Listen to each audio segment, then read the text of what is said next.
ঝালকাঠিতে ভোটের অধিকারকে কেন্দ্র করে নারীদের উপর সন্ত্রাসমূলক হামলা, বিএনপির কঠোর নিন্দা। গণতান্ত্রিক ভোটাধিকার একটি মৌলিক অধিকার, কিন্তু রাজাপুর উপজেলায় সেই অধিকার প্রয়োগকে কেন্দ্র করে ৩ নারীকে পিটিয়ে আহত করার ঘটনায় এলাকায় চরম উদ্বেগ ছড়িয়েছে। অভিযোগে ওঠে, এই সন্ত্রাসমূলক হামলার পেছনে রয়েছে স্থানীয় বিএনপি সমর্থিত নেতাকর্মীরা। সুফিয়া বেগম, মরিয়ম বেগম ও তাসলিমা বেগমকে মারধর করে গুরুতর আহত করেছেন তারা।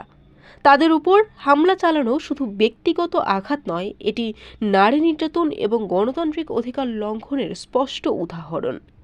মরিয়ম বেগমের অবস্থা গুরুতর হওয়ায় তাকে হাসপাতালে ভর্তি রাখা হয়েছে। আহত অন্য 2 নারীকে প্রাথমিক চিকিৎসা দিয়ে বাড়িতে পাঠানো হয়েছে। স্থানীয়রা জানাচ্ছেন, বিএনপি সমর্থিত মনির কাজী ও জাকির কাজীর নেতৃত্বে হামলা চালানো হয়েছে।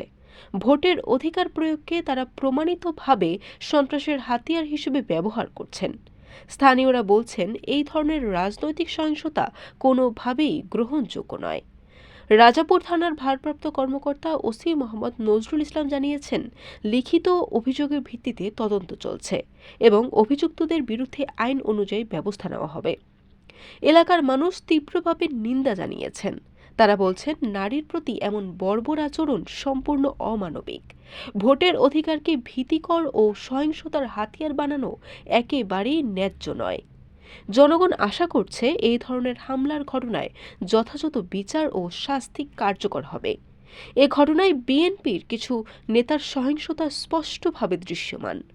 সমাজে গণতান্ত্রিক মূল্যবোধ রক্ষা করতে, নারীর মর্যাদা ও নিরাপত্তা নিশ্চিত করতে, জনগণের শান্তি বজায় রাখতে কঠোর আইন প্রয়োগ এবং দমনমূলক পদক্ষেপ নিতেই হবে। বরিশাল.নিউজ।